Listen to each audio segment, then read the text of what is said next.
Bien, shalom para todos. El Morel Eliezer, Centro Educativo Shoresh en la ciudad de Cleveland, Ohio. Este es el segundo video de este curso. Ya tienen asignado tres clases, tres capítulos, y este es el segundo video de este curso. Bueno, un abrazo para cada uno de ustedes, así que esperamos que esta clase les sea de mucho bien. Esta es una investigación profunda, ahí se me escapó, profunda sobre el origen del pensamiento teológico apocalíptico del segundo templo. ¿Ok? Bueno, vamos a esta clase. Bueno, en primer lugar tenemos acá Aura Mazda y la creación. Y esto que vemos aquí está en un museo, es una representación de Angra atacando a Gabelbodata, el toro primordial de la creación. Vamos a hablar un poco sobre esto y sobre esta especie de dualismo. Así que vamos a trabajar esa temática. Bueno, la tradición oral era especialmente importante y la narración de historias tenía un valor central en la antigua cultura persa, como en muchas culturas más. Por lo que las historias de los antiguos continuaron contándose y muchas de las deidades ahora reimaginadas. Eso es muy importante. Aparecen en las obras de la religión monoteísta más antigua, el zoroastrianismo, que se desarrolló entre el 1500 y el año 1000. Para que tengan una idea de esto, si hacemos una línea de tiempo y ponemos aquí el año 1000, estamos hablando de David, ¿ok? Y de Jerusalén como capital.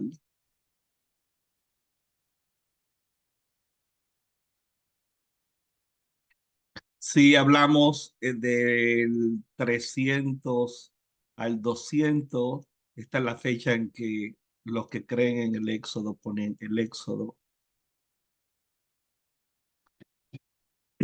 Y aquí en el año 700 aproximadamente, 750, 800 tenemos a Isaías, 700 algo Isaías, para que se ubiquen, tengan una idea. Aquí 586 antes de la era común, todo esto. Tenemos la destrucción del primer templo. Eh, Así que vamos en descenso hacia lo que no existe, pero el año cero, el cambio de era. Esta religión, estamos hablando entre el 1500, está en algún momento las creencias que luego va a tomar Sarustra. Zoroastro está en algún espacio por aquí, algún espacio acá. ¿Ok? Pero la tradición oral viene desde este periodo en adelante. ¿Ok?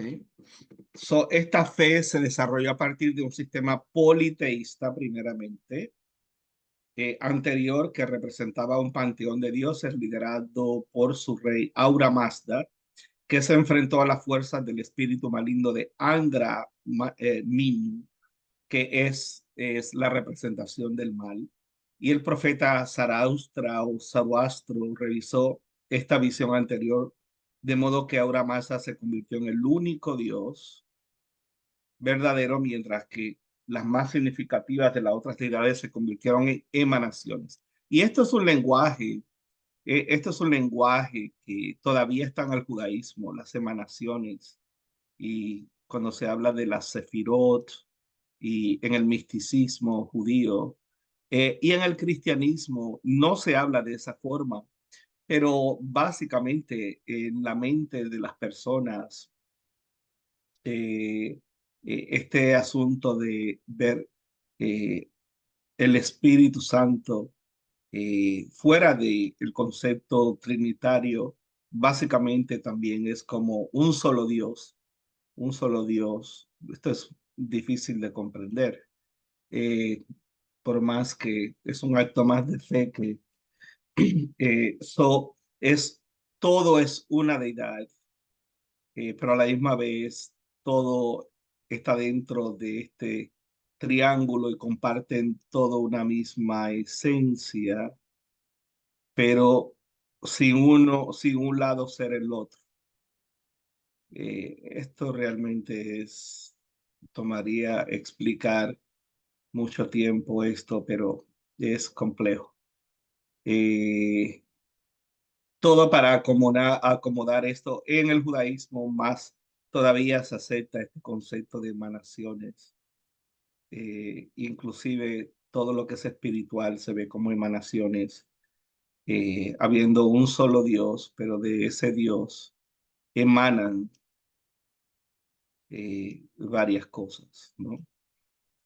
Bueno, so, eso pues nos llevaría a otras temáticas más complejas, que no vienen al caso en este curso. So, lo próximo, tenemos aquí que también Mitra, el culto de Mitra, el Mitra persa y Aura Mazda son conceptos inclusive anteriores a Zaraustra o a Zoroastro. Eh, Inclusive Zarustra era un sacerdote de Mitra, y este que vemos acá es Mitra, y vemos la representación de el sol, aunque realmente no era una deidad solar. Más que todo eh, fue evolucionando hacia la estrella resplandeciente de la mañana, el sol de justicia, el lucero de la mañana, como se le llama a Lucifer también, y son representaciones que también el cristianismo le va a algunas de ellas, va a identificar a Jesús con algunas de estas características, ¿no? No estoy diciendo que se copiaron de acá, pero son representaciones y paralelismos interesantes. Son las historias antiguas habían constituido la concepción religiosa del pueblo y se convirtieron en fábulas, en mitos que entretenían y al mismo tiempo alentaban los mismos valores culturales de siempre, solo que ahora en un contexto monoteísta, mono de uno, ¿no? Y se podía seguir invocando al dios Mitra y contar su batalla con el dragón así Dahaka, pero se entendía que Mitra era simplemente Aura Mazda luchando contra las fuerzas del mal. Eso es parte del desarrollo de un panteón donde hay varios dioses, a uno principal con varias emanaciones.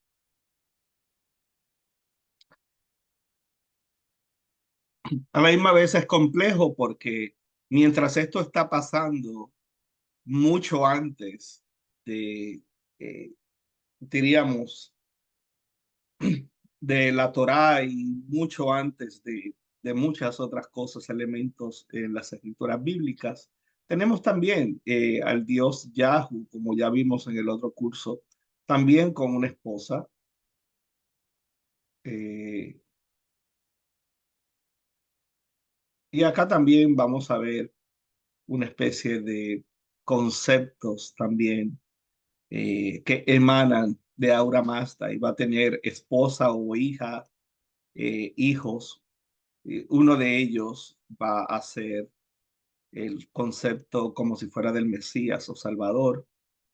Eh, Va a haber concepto también parecido al del Espíritu Santo, y al de Satanás tentando a Jesús. Vamos a ver todo este tipo de elementos que son complejos porque también dependen de en qué momento y bajo qué transición, bajo qué desarrollo.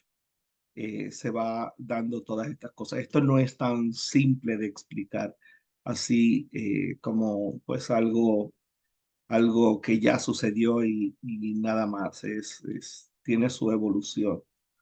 So, aquí tenemos al Mitra persa, lo vemos aquí igual. Esto no voy a entrar en eso porque es especulativo, pero sí la masonería y parte de las creencias en este país, especialmente de los padres fundadores de esta nación. Y recuerden que esto fue un regalo que vino de Francia, pero también todos estos líderes eran masones y hay mucha especulación, pero también hay algunos elementos que son muy interesantes, porque Mitra es un hombre vestido de mujer. Los mismos elementos de la Estatua de la Libertad, todos, inclusive la antorcha, la lámpara de fuego, son elementos del culto de Mitra romano, ¿no? Más que del Mitra persa. Pero es interesante el paralelismo, eh, pero no me voy a meter ahí. So, el Mitra avéstico de Avesta o persa es una antigua deidad iraní, Yasata, significa que es digno de adoración y es el dios de los pactos y la luz, los juramentos, la justicia, el sol, los contratos y la amistad. Ese es Mitra. Y además de ser la divinidad de los contratos, Mitra también es una figura judicial, un protector omnisciente de la verdad, que significa Asha en iraní, y el guardián del ganado es el pastor, el gran pastor del rebaño, la cosecha y las aguas. ¿Okay? Ahora, esto es Mitra. ¿Por qué estoy hablando de Mitra? Porque Sarustra eh, o Zoroastro era sacerdote del mitraísmo. E inclusive Ciro el Grande también, que lo vemos en Isaías capítulo 45, donde es el único hombre llamado mi Mesías, ¿no? O mi ungido. Eh, so, eh, Isaías responde, especialmente el pseudo Isaías o el deutero Isaías, que es el segundo Isaías. Primero Isaías cubre el capítulo 1 al 39 y es antes de Jeremías 100 años, pero hubo otro que vivió bajo el exilio babilónico que cubre la serie de eh, poemas hasta el capítulo Isaías 54. So, esto del siervo sufriente y todo es una serie de colección. Por eso el judaísmo no acepta que se refiere a Jesús y pues le ha dado otra interpretación porque el contexto, esto es toda una unidad de poemas.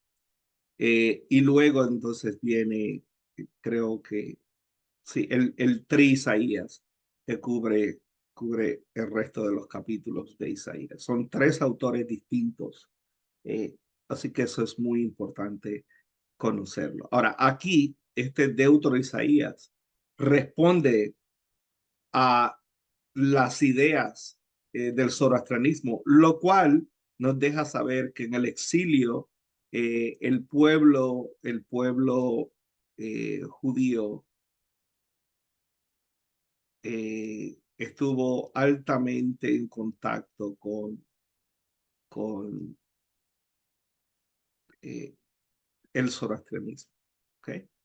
¿Por qué? Bueno, porque hay prohibiciones y porque hay respuestas a el dualismo de Zaraustra. Ahora, ¿cuándo se escribió Isaías? Pues posterior. Y eso es otro elemento que tenemos que tomar en cuenta, que estos no son libros que se escribieron en un momento determinado cuando las cosas estaban en vivo sucediendo, sino que los libros son mucho más tardíos. Para dar un ejemplo, Daniel es llevado en el 586, vive Daniel, antes de la era común. Pero imagínense el libro de Daniel es escrito en el 174, 175, antes de la era común. So, imagínense en esto, 175. Restamos aquí uno, 411 años después es que el libro de Daniel es escrito. De la historia de, ahora, cómo esa historia sobrevive casi casi medio milenio. Esas son las cosas que las ciencias bíblicas tratamos, ¿no? Porque lógicamente no se escribió con la teología que tenía Israel o el pueblo judío en este momento, se escribió con la influencia persa y helenística que hubo en este momento, en el 175. Y esta teología de aquí es muy distinta a esto que está acá. ¿Okay? Entonces es ahí donde tenemos que tener mucho cuidado porque pensamos que porque un libro lleva el nombre de un autor, se refiere a ese personaje. Y en la enorme mayoría de los libros de la Biblia, en casi todos, con excepción de muy poquitos libros, inclusive el Nuevo Testamento, que hay 13 epístolas y de las 13 solamente 7 se consideran auténticas de Pablo. Eh, y lo mismo pues pasa es lógico que Moisés no escribió el Pentateuco y que nos basamos en muchísimos distintas áreas de estudios lingüísticos, arqueológicos, para debatir cuán temprano o cuán tarde es un libro. Entonces, esto es mayormente, en muchos casos, es interpretativo. No es algo que debemos de afirmar con toda seguridad. Ahora, los quiero exponer en esta clase a la demonología, ya que en el curso anterior puse algunos videos de un curso anterior que hicimos sobre Satanás y sobre la angiología. Eh, y también vamos a ver en la próxima clase, vamos a ver algo ya más concreto sobre Gabriel, Miguel, Uriel, Samael, Rafael, ¿ok? Que son considerados emanaciones de seres parecidos a los yasatas, seres que representan o reciben en parte adoración o tienen una esencia más divina y un rango más divino. Y en ese sentido, si nosotros creemos eso de esa forma, no somos realmente monoteístas del todo. A veces esto hay que ir a las definiciones y hay que darle un poquito de pensamiento antes de lanzarnos a afirmar algo directamente.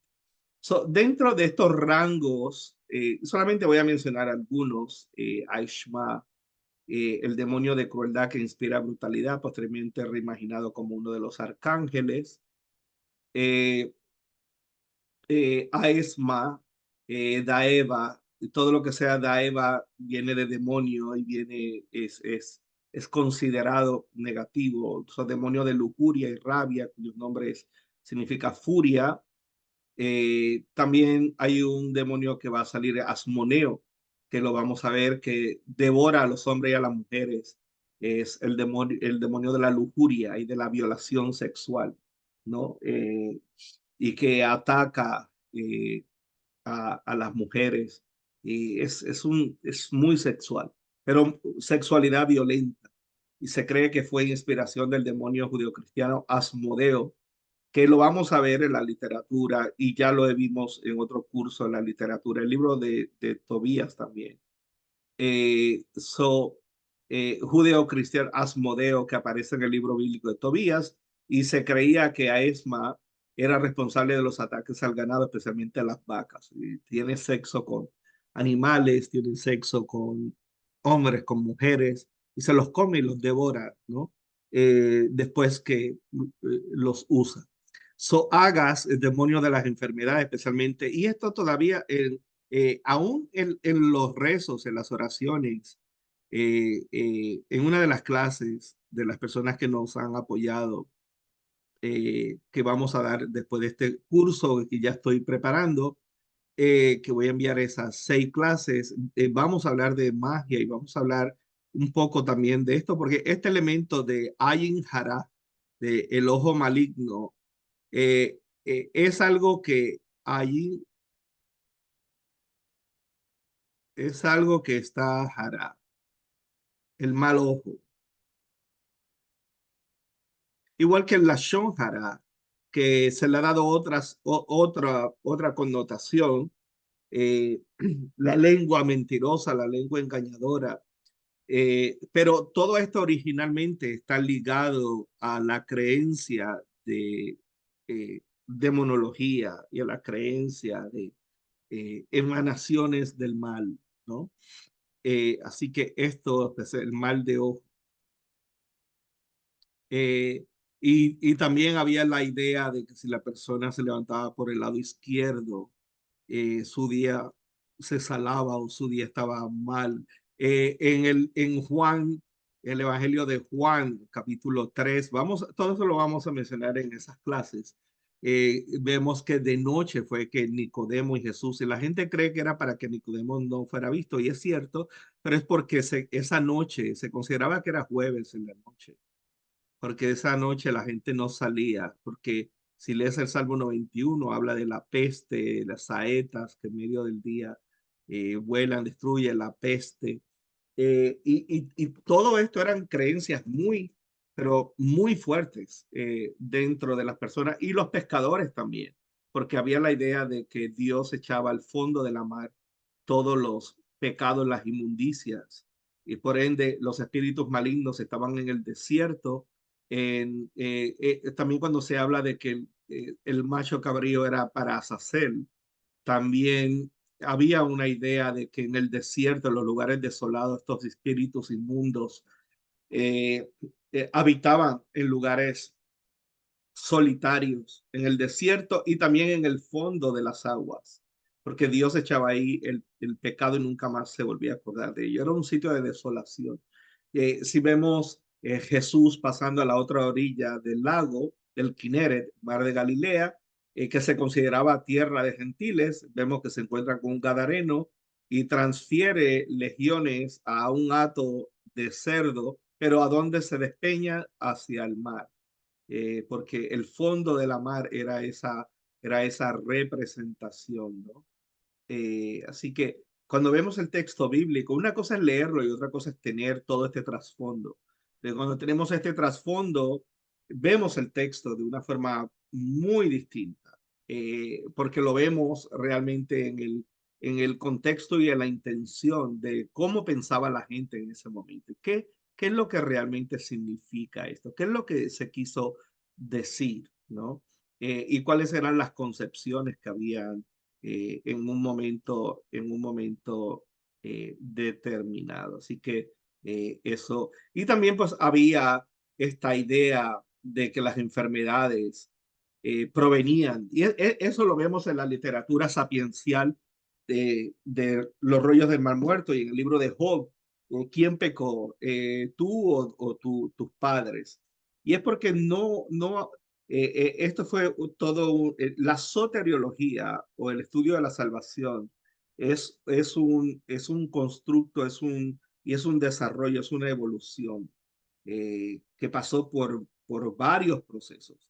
Y dentro de esos procesos, entonces, es que eh, vamos viendo esa evolución hasta que llega la Cristología Paulina con una explicación y luego San Agustín con su obra La ciudad de Dios es quien realmente le pone, como dicen arriba, el cherry o la fresita arriba al pastel o al helado, con pues su obra sobre el pecado original, que es uno de las temáticas que toma ahí, lo cual es altamente problemático, ¿no? Tema del pecado original es realmente, tiene que ver con teodicidad de forma muy, muy fuerte. Bueno, dentro de estas deidades tenemos a Urani, y Aurani, esposa o hija de Aura Mazda, no sabemos, diosa de las aguas, está relacionada con el bautismo y la salud, las energías curativas, la riqueza, el crecimiento, el desarrollo personal. Su nombre significa perteneciente a Aura y como Auranis también se usa referencia a los espíritus o auras, los espíritus divinos que luchan contra las fuerzas del mal y protegen a la humanidad. Y que limpia, purifica, ¿no? Eso, la idea del bautismo, de la inmersión, del agua como elemento no que limpia solamente la parte exterior y física, sino como una representación de lavarse espiritualmente y de quedar purificado.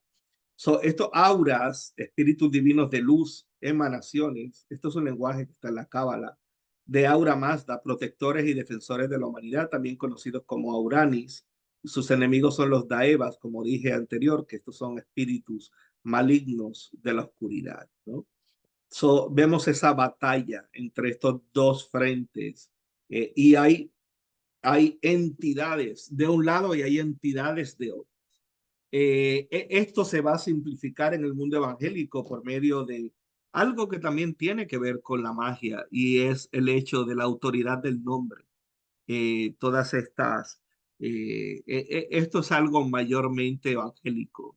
No es muy popular en medio del cristianismo, en sus 2.000 millones de cristianos que tiene, eh, que la mayoría no son evangélicos. De esos 2.000 millones, 2.000 millones de cristianos, a lo mejor hay cerca de 20 millones de carismáticos o pentecostales o gente que habla en lenguas y que toman que en el nombre de Jesús, ¿no? In the name of Jesus, y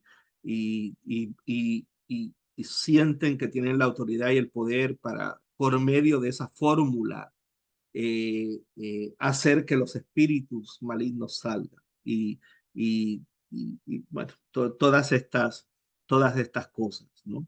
Y en los evangelios, lo que pasa es que eso es de las clases que voy a enviar, que creo que es una temática muy interesante, pero hay elementos inclusive es interesante ver el desarrollo del agua bendita, y de el bautismo, eh, de la simbología, y no solamente de la simbología, sino también cuando yo fui pastor bautista le decía a la gente que es un acto simbólico, pero que es un acto, es un testimonio de que al ser sumergido mueres al viejo hombre y sales hecho una nueva criatura, y hay todos estos parámetros de justificación, regeneración, santificación, todos estos procesos. Nada de estas cosas realmente son tan tardías como o tan tempranas como la teología del Nuevo Testamento. Esto va muchísimos siglos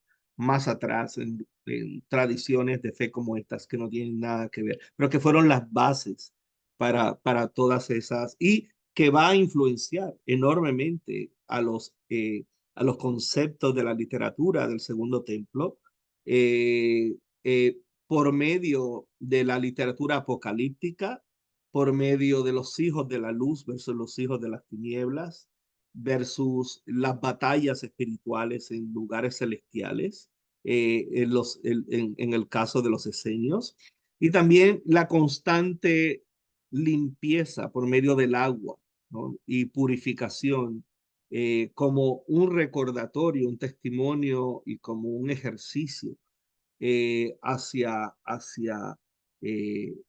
un compromiso hacia esa idea. Y luego tenemos a Ariyaman, Dios de la amistad, la curación, la reconciliación, y Arayenum Baeja, también conocido como Eranbeh, el centro del mundo, y la antigua patria iraní gobernada por primera vez por el justo rey Yima, que fue favorecido por los dioses antes de caer en desgracia. Y fuera de la mitología se hace referencia a Ariana de Irán, tierra de los arios. Y arios significa los nobles. Y cuando hablamos de arios, hablamos de lo que hoy la gente dice acá en Estados Unidos, los blancos. Hablamos de la gente alta, de rasgos finos, ojos azules, ojos verdes, ojos claros, eh, eh, pues de tez eh, eh, al estilo oro, o blanca de por sí, ¿no? So, Fue la primera de las 7 regiones creadas por Ahura Mazda y también conocido como Maná, Daeva, espíritu maligno de la sexualidad, la sensualidad, perdón, y el deseo tentador del profeta Zoroastro, que intentó seducirlo para alejarlo de la devoción de Ahura Mazda. Y esto es muy interesante porque hay una historia en el Avesta que es casi similar, es casi la misma historia de donde Zoroastro es tentado por esta entidad y le dice que si lo adora, que si lo adora le da todos los reinos, le da todo el poder y todo, y precisamente Zaraustra, usando el nombre de Aura Mazda, hace que huya y que lo deje de tentar. Vamos a ver ciertos elementos que yo no puedo asegurar que fueron tomados de ahí, pero que son sumamente interesantes, cómo están casi al pie de la letra estas narrativas, diciendo y afirmando cosas muy similares, pero extremadamente similares, ¿no? Pero no llegar al punto de decir, ok, esto fue tomado de acá porque no tenemos prueba de eso.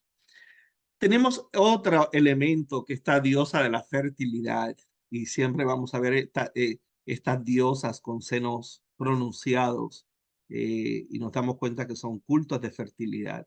Anaíta es la antigua diosa persa de la fertilidad, el agua, la salud, la curación, la sabiduría, y debido a su asociación con las propiedades que dan vida, también llegó a estar relacionada con la antigua guerra persa, ya que los soldados le rezaban para sobrevivir de la batalla, una especie de Virgen María, con la corona.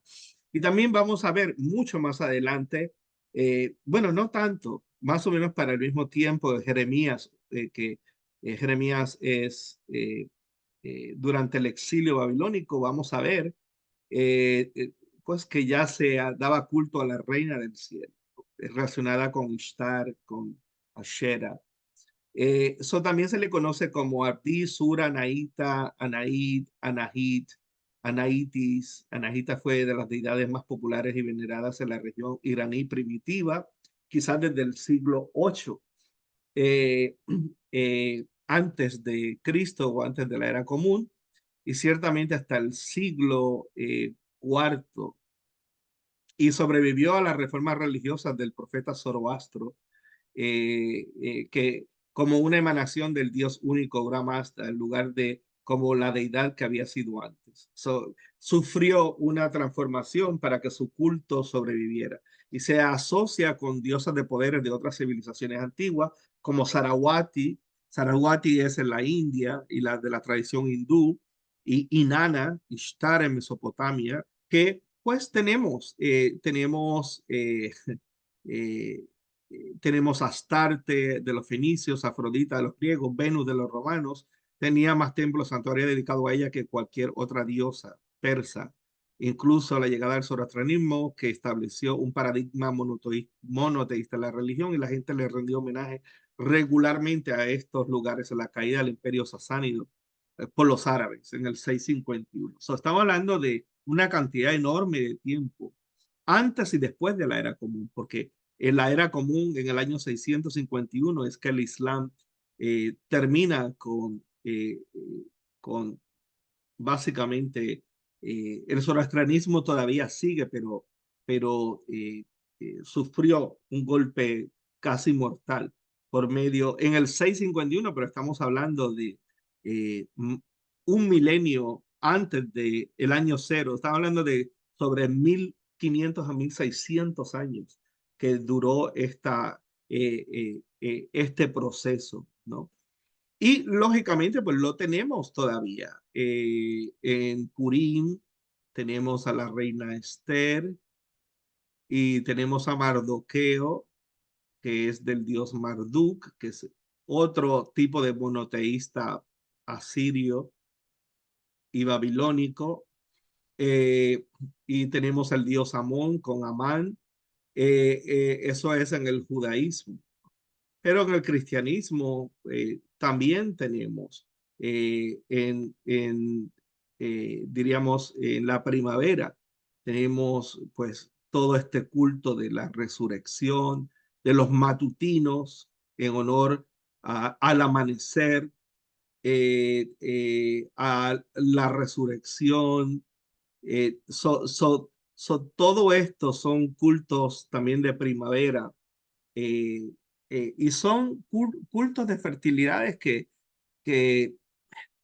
imagínense, bueno, inclusive cuando yo fui pastor bautista, se dejaba para Semana Santa, es que se dejaba, tenemos el caso de la Pascua, y también en el cristianismo, eh, los elementos y el significado, y mayormente en este tiempo las iglesias bautizan, y en Semana Santa hay toda una serie de creencias. Todo esto está muy relacionado, todo. Es como un desarrollo, y una evolución constante de estos. En otros círculos, no hispanos tanto, pero por la influencia católica, pero acá en los Estados Unidos y en países mayormente protestantes, la idea del conejo por la fertilidad. eh, so, pues tenemos el huevo en el Pesaj, eh, y los huevitos también. ¿De dónde salen todas esas ideas? ¿De dónde provienen? ¿Qué significan? Bueno, significan más o menos lo mismo, son ideas muy antiguas. Eh, el rey y esto es muy significativo, esto que vamos a ver ahora, el rey de los dioses, Aura Mazda, también conocido como Hormuz, creó todas las cosas, el creador de todo. El primero creó el cielo, luego el agua. Esto es muy interesante porque aquí tenemos Shamayin, Hashamayin, aquí tenemos Mayin, eh, que cubría en el relato de la creación, cubría todo. Luego vino la tierra, luego la vegetación, luego, o sea, todo esto es el mismo orden, básicamente, el mismo orden de la creación en Génesis. Después de haber creado el cielo, el agua y la tierra, y de haber cubierto la tierra con plantas, flores, creó el toro primordial, eh, que era tan hermoso que atrajo la atención del enemigo, el que se opone, Angra Mainú, quien lo mató.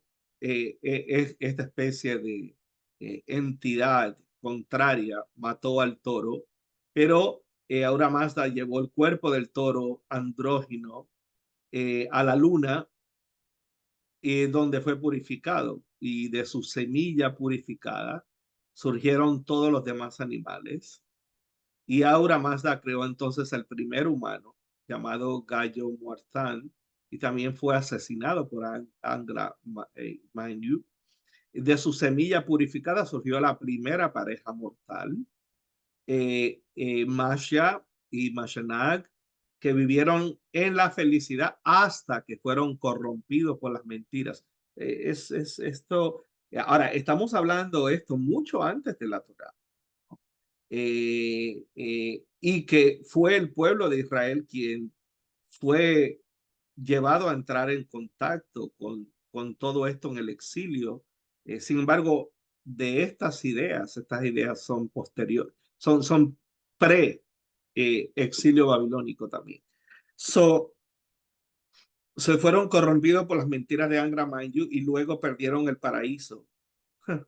Pero sus descendientes heredaron el don de Ahura Mazda, les había dado libre albedrío, y por lo tanto podían elegir por sí mismos si seguir bien o abrazar el mal. Y Ahura Mazda defendía todo lo que era ennoblecedor y justo, y alentaba a las personas a ser mejor versión de sí misma. Aquí vemos, y los vemos desnudos. eh, eh, Aquí vemos la representación de Ahura Mazda y vemos el paraíso. Eh, so, Todo esto es ahí. Por eso escogí algunos de los temas que vamos estamos ofreciéndole a las personas que nos ayuden con la colaboración que pedimos. Son clases especializadas precisamente que tienen que ver con estas temáticas, porque estas temáticas son realmente muy significativas y debemos de ponerlas y de verlas en una especie de elemento cronológico eh, para determinar las influencias que hubo después en el texto de la Torá, ¿no? Yo soy de los que pienso que no hubo Torá, sino que lo que hubo fueron fragmentos eh, de estas tradiciones acomodados y que hubo mayormente dos vertientes, la abrámica y la patriarcal, perdón, la patriarcal que es la de Abraham, y luego la de Jacob como padre otros hablan de, bueno, sí, y que cada una de estas competían eh, y cada una fue representada por un reino en particular, pero que paralelamente acá estaban los persas, los griegos, Mesopotamia, habían desarrollado la mayoría de los elementos y acá a la misma vez se prestó acá unos de Ugarit del norte del panteón cananeo y otro del culto yavista que vino de Arabia. Y el culto de Yahweh cuando cae el reino del norte y se fortalece Judá. Entonces se solidifica y necesitan una identidad. Y lógicamente se va unificando una serie de textos que luego se va a ir editando, pero a la misma vez hay influencias de tanto del mundo griego, de Sócrates, de Platón, de Herodoto, y al final tenemos el primer cuerpo ya construido y editado llamado la Septuaginta. Okay. So, esa es parte de lo que dentro de tanto estudio de esta temática es como mi conclusión personal. Claro, van a haber sus áreas que pueden ser controversiales, pero es porque a la misma vez, mientras eh, este pueblo, si estamos hablando del año 1000, David, eh, a la misma vez contemporáneamente en imperios poderosos, no en la tierra de Canaán con varios panteones de dioses y todos los problemas que hay y la división del reino y las luchas entre Baal, el Shaddai, el Liyón. Mientras todo esto se va cuajando y dando, esta gente van desarrollando acá una serie de aspectos teológicos sumamente avanzados, que es básicamente lo que vamos a ver que tenemos hoy. Es como si el judaísmo rabínico realmente regresara, dejara todo esto y se reconstruyera y volviera a esto, a una especie de zoroastrianismo. Eh, so, es altamente interesante. So, comparación con el Hasatán. Bueno, el concepto del Hasatán es un concepto que realmente lo vemos en el libro de Job, pero nosotros no sabemos ni tan siquiera si el libro de Job es de origen hebreo. No sabemos cuándo se escribió, no sabemos quién lo escribió. Sabemos que la narrativa nos presenta un cuadro más como patriarcal y su teología, pero a la misma vez hay mucha ambivalencia en ese sentido, pero aún con todo esto, el Hasatán era parte de la deidad y era un miembro de la corte celestial que tenía un rol en particular.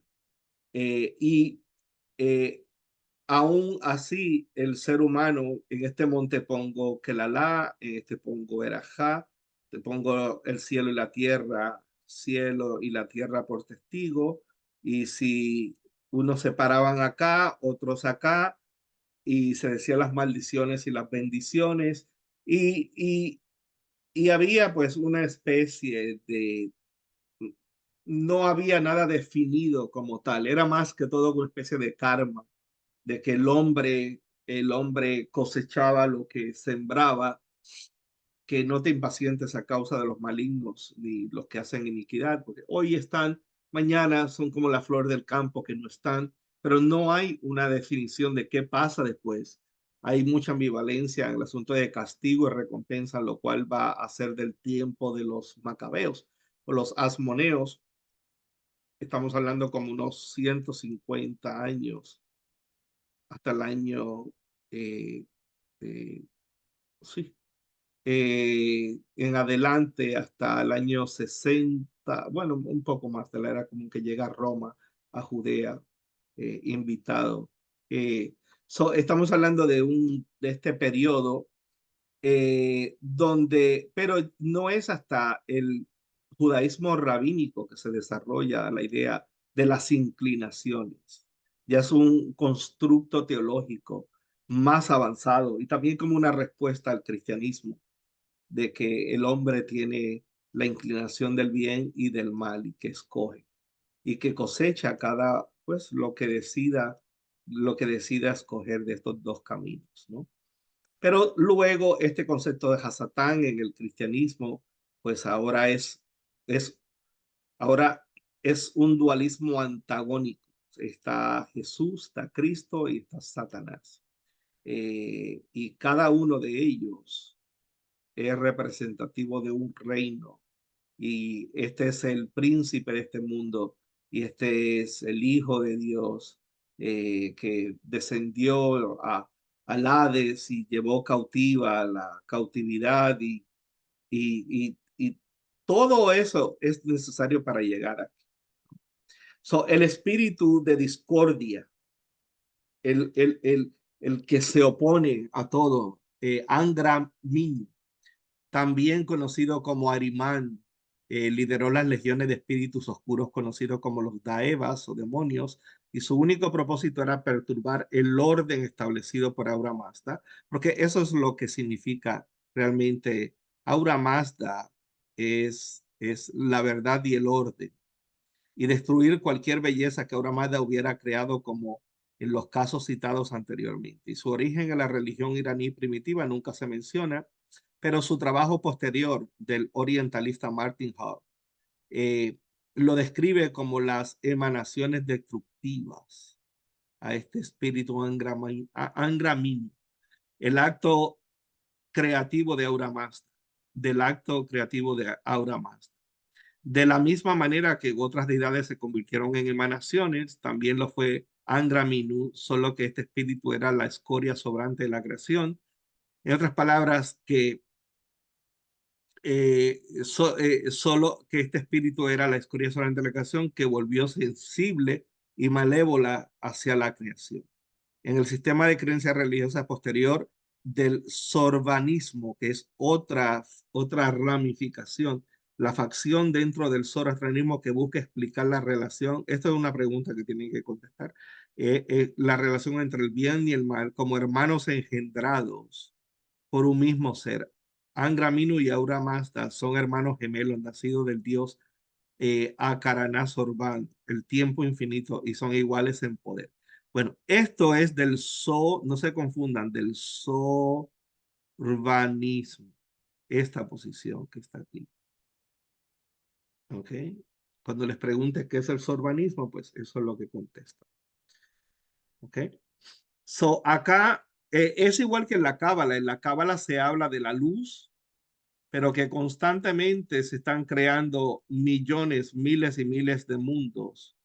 Pero entre más alejado es el mundo, esta distancia de la fuente de la luz a este mundo, hay más oscuridad, hay menos luz que en todos estos que están cercanos. Por ende, también esto se va a unir a más adelante el demiurgo, y al Yahvé Catán o al Yahu Catán, el Jehová o el Yahvé pequeño. Y también esto va a tener que ver con el desarrollo gnóstico, la interpretación también de Jesús como un ángel, como inclusive los testigos de Jehová lo ponen así. Y ya esto tendríamos que hablar del gnosticismo para ver cómo todas estas cosas fueron evolucionando a esas ideas de que hay un solo Dios, pero está lo que se llama Nistar Kabot, la gloria escondida, y la idea del invisible, que lo voy a enviar en una de las clases que estamos ofreciendo por esa ayuda económica, uno de los de los 6 temas, y es precisamente hablar pues, de estas los dos dioses o el Catán o la gloria escondida, lo cual está relacionado también a la idea del emperador persa y de el gobierno persa y de el zoroastrianismo, la religión persa, donde entre más invisible era la autoridad, más poder tenía, porque tenía más representantes. Y la curiosidad del pueblo era, wow, esto es tan poderoso, es tan sagrado y tan poderoso que no hay acceso a esto, solamente unos pocos. Y esto fue lo que fue creando las miriadas y los distintos rangos de ángeles, los cuales unos tenían acceso al trono de la gracia. Y ese lenguaje lo vamos a ver también en esas clases. Pablo está, de alguna forma, Pablo habla mucho de esto, lo cual es muy cercano es muy cercano a esas ideas, para alcanzar misericordia y oportuno socorro, el trono de la gracia. ¿Qué significa eso? So, esto es realmente, tenemos mucho que aprender sobre esto. Bueno, aquí tenemos la Teodicea y la Teodicea, les envié un artículo que no es mío, pero que me pareció fascinante, muy bien explicado, para relacionarlos con este tema tan importante. Tenemos a Ahura Mazda, que es el rey de los dioses. Luego van a haber emanaciones que son dignos, y asatas, que son dignos de adoración, pero que van a luchar contra los daevas y contra los demonios.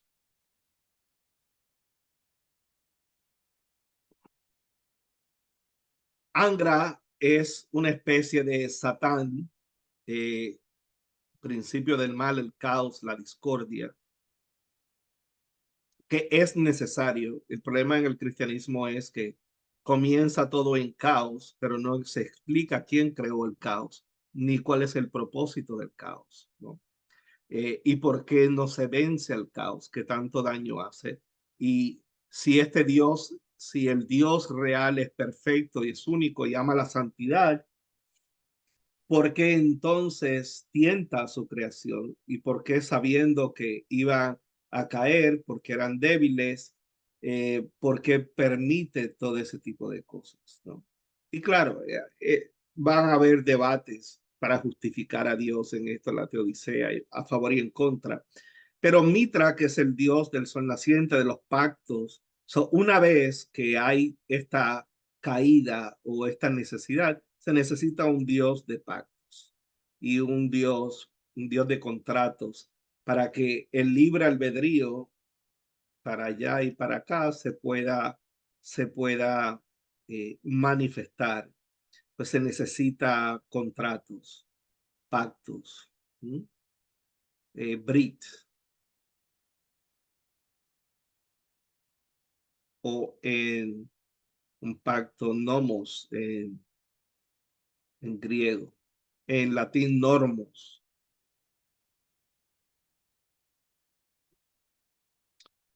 Luego tenemos a Varksata, el dios pleno del sol, eh, como una deidad solar.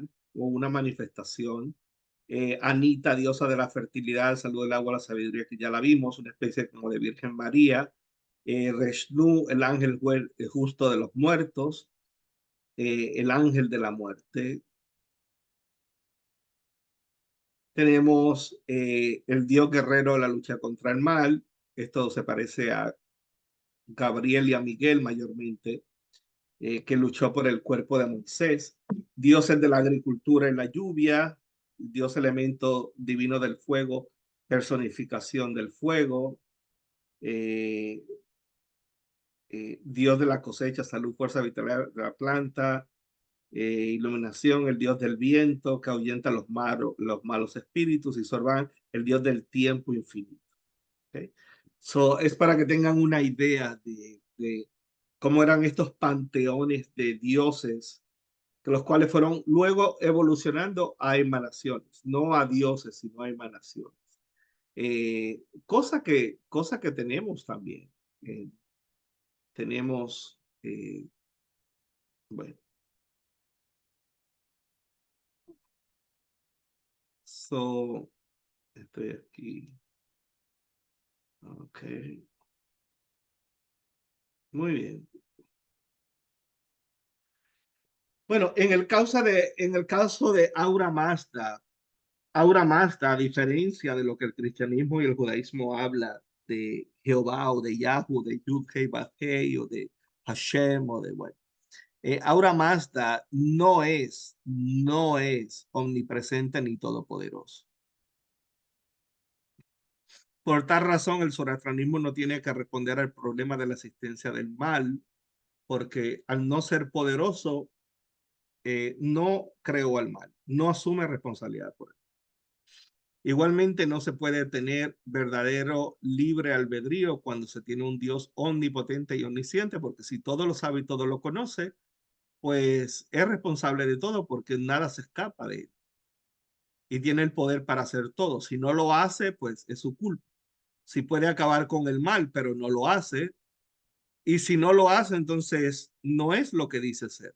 Y ese es el problema con la teodicidad, tanto en el cristianismo como en el judaísmo, ¿no? Si todo lo sabe, eh, la violación, el dolor, la guerra, eh, eh, la gente inocente sufriendo, el hambre, todo esto, los que defienden la omnipotencia y la omnisciencia de Dios, pues dicen, no, eso tiene que ver con el libre albedrío.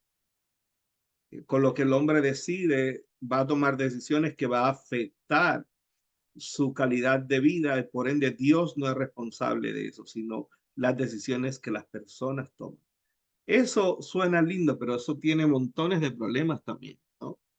Eh, que básicamente que era el libro de Job y la cábala judía también. Eh, lo que busca es precisamente que como esto no tiene solución, lo que busca es buscarle una explicación al bien y al mal.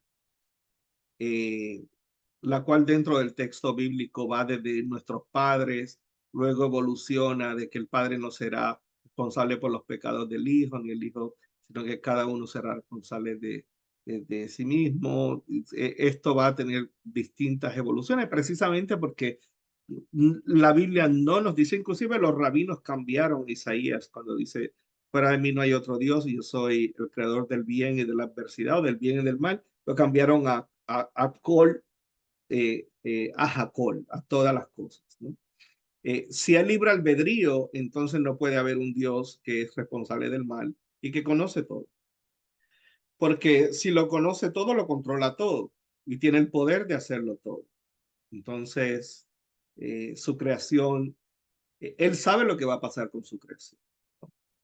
Eh, en el cristianismo protestante, pues, estamos hablando de los calvinistas, que creen en la predestinación, que no importa lo que el hombre haga, ya está predestinado. So, el poder y el conocimiento de Aura Mazda se limita ante la fuerza contraria de Angra Min. Por tanto, sus seguidores tienen libre albedrío de escoger con cuál de las dos fuerzas la persona se ha de alinear, y los seguidores de Aura Mazda aprenden que solo ellos con su propio intelecto, observancia, discernimiento, escogen seguir el bien. Esto es el mensaje de la Cábala. ¿Ok? Y probablemente algo del mensaje de la cristología paulina.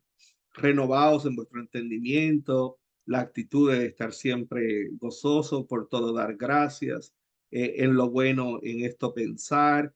Eh, eh, si alguno está en Cristo, nueva criatura es, las cosas viejas pasaron de los evangelios, todas son hechas nuevas. Esa renovación, esa madurez, ¿no? Los Daevas están alineados con Angra Minyu, y Angra Minyu, las poderosas entidades divinas se encuentran entre los hombres y la máxima fuente de luz y conocimiento de nuestro cosmos. En otras palabras, acá y acá. Y el ser humano está aquí, en el medio, tiene que escoger. ¿Okay? Eh, de los devas es que se desarrolla el vocablo diabolos en griego, o el diablo. Y ahora los dioses que hemos estudiado en Panteón, cortes celestiales cananeos y en Ugarit solo han evolucionado a sus poderes y potestades como mediadores, sino que ahora claramente los seres humanos, para poder alcanzar máxima fuente de conocimiento en el cosmos, tienen que atravesar y vencer el poder de estos dioses. Este es un concepto que se ha de explotar durante la percepción espiritual y cósmica en el gnosticismo posterior. E igualmente es una enorme influencia de las creencias de Jesús y Paulina sobre la batalla espiritual de las fuerzas de poderes que habitan en los aires. En la literatura de Qumran vemos que sin este concepto no se puede realmente desarrollar una apocalíptica del segundo tiempo. ¿Por qué? Bueno, porque habla de los hijos de la luz y los hijos de las tinieblas. Y hay un libro que se llama El libro de las guerras de Yahweh o de Yahoo, y de eso vamos a hablar en las clases que he estado ofreciendo.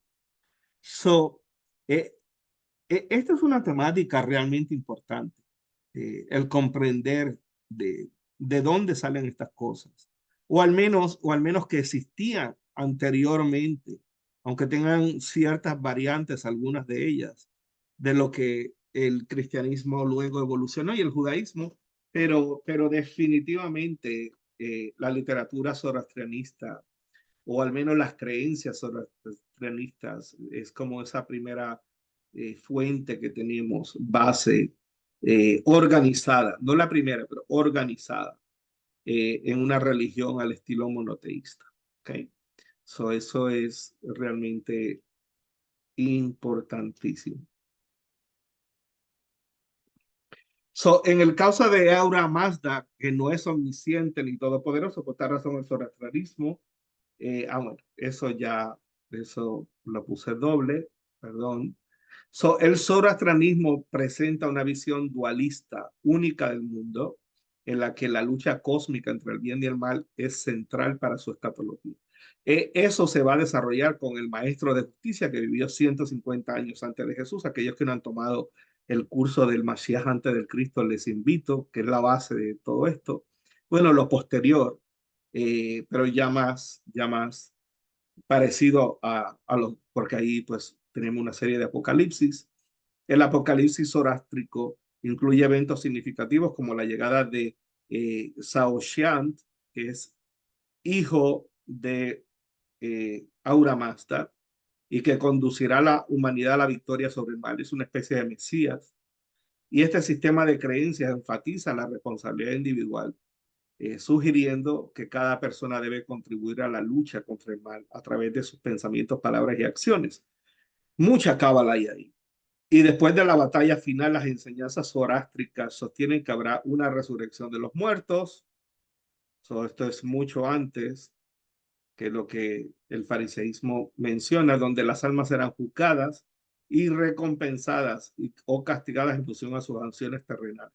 Esto es sumamente importante porque las primeras bases que tenemos en la literatura judía, encontrada en los rollos del Mar Muerto, se trata del libro de Shushana.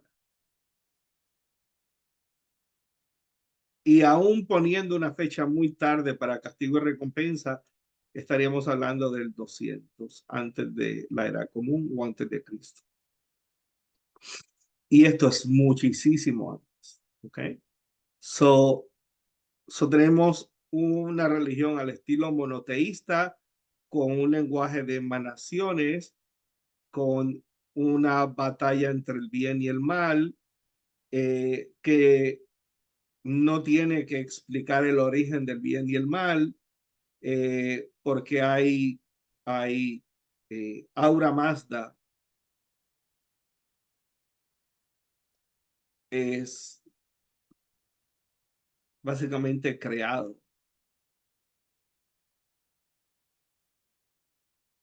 pero para poder funcionar tiene Angra Minu,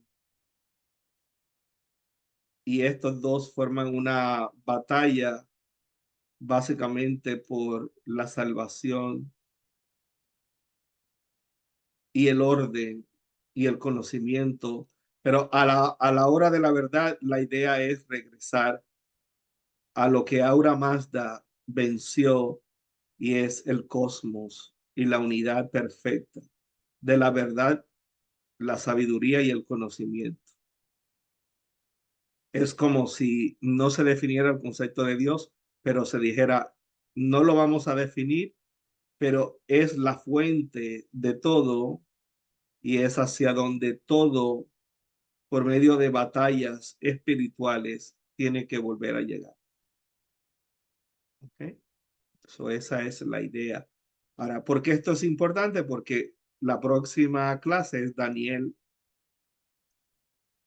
y las ideas apocalípticas y el zoroastrianismo apocalíptico, la literatura apocalíptica persa. Por ende, estas son las bases para poder entender esa otra clase. ¿Okay? Así que si tienen alguna pregunta, pues en la semana me pueden preguntar.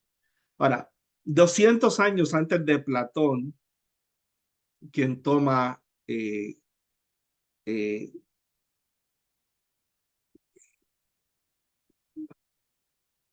toma de Pitágoras, y este Pitágoras tomó de Zoroastro la idea de que hay desde la eternidad de esferas o realidades que son representadas por la materia de este mundo. Eso es muy interesante. La palabra en griego koinés, pleroma, literalmente significa plenitud y se refiere generalmente a la totalidad de los poderes divinos. Se utiliza en contextos teológicos cristianos, así como en el gnosticismo, y el término también aparece en la epístola a los colosenses, que tradicionalmente se atribuye al apóstol Pablo. La palabra se utiliza 17 veces en el Nuevo Testamento, y según Zoroastro, después del cumplimiento, llegada del tiempo, conocida como Frash Coheriti o Frashkart o Frashkeriti, donde el mundo es purificado para el cumplimiento de una nueva realidad de unión con Aura Mazda, y especialmente en el caso de cada humano que pasa por esa prueba por medio del fuego, ha de alcanzar Dena, en griego Denoia, y de Anoia, que significa, la cual proviene del persa antiguo Dana, significa conocimiento, Da'at, y Dein, obligación o tomar una responsabilidad. En el sentido, Dena significa la conciencia. Estar consciente de las cosas, asumir esa responsabilidad consciente. La persona que alcanzaba este estado se incorpora a su estado de doncella. Diana es equivalente a Artemis, y si vemos la influencia de esto en el pensamiento griego y en el romano. Esto es equivalente al persa Arsha, que significa orden o verdad, y Amesha, que significa inmortal. Artemis, en el caso persa, es Artamesha o Arshamesha, la verdad inmortal. Dana es Sofía, que en hebreo es Jochma, pero es Sofía para los griegos, la diosa de la sabiduría, un concepto unido a la Biblia hebrea con el logos de Filón. Filón de Alejandría es el primero antes de Juan. Juan presta de ahí probablemente, pero ese concepto es de Filón de Alejandría, quien fue casi contemporáneo con Jesús al final de su vida. Y y fue el presidente de la comunidad, de la gran sinagoga en Alejandría. Y tanto Filón de Alejandría como Josefo, pues, se, se utilizan enormemente, muchísimo en el estudio de este tiempo. Como la mente creadora, especialmente en Proverbios 8, cuando dice, se personifica a la sabiduría en el libro de Mishlei, el libro de Proverbios, capítulo 8, dice que antes que el polvo de la tierra fuese, me sedujiste. Eso es una unión femenina eh, y metafórica, es una simbología femenina de la sabiduría como la fuente de la creación, la fuente del pensamiento creador de Dios.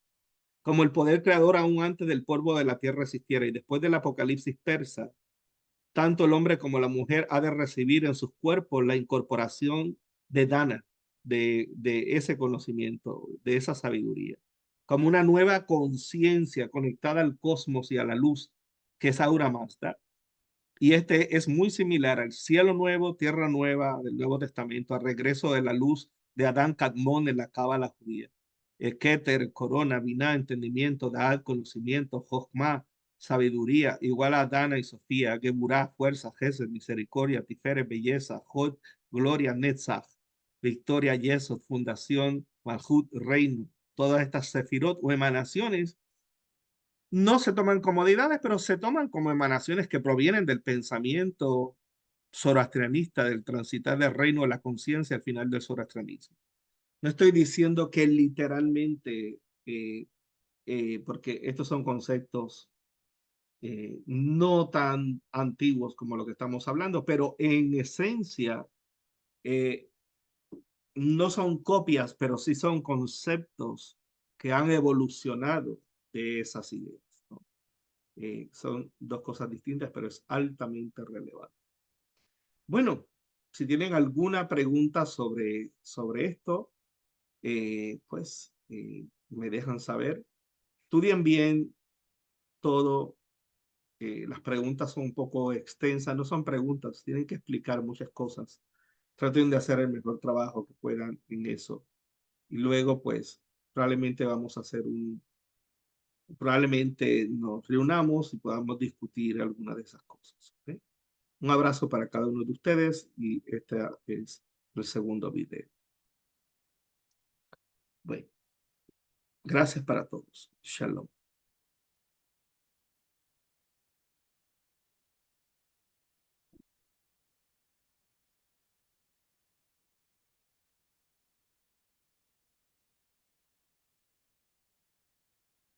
Mm,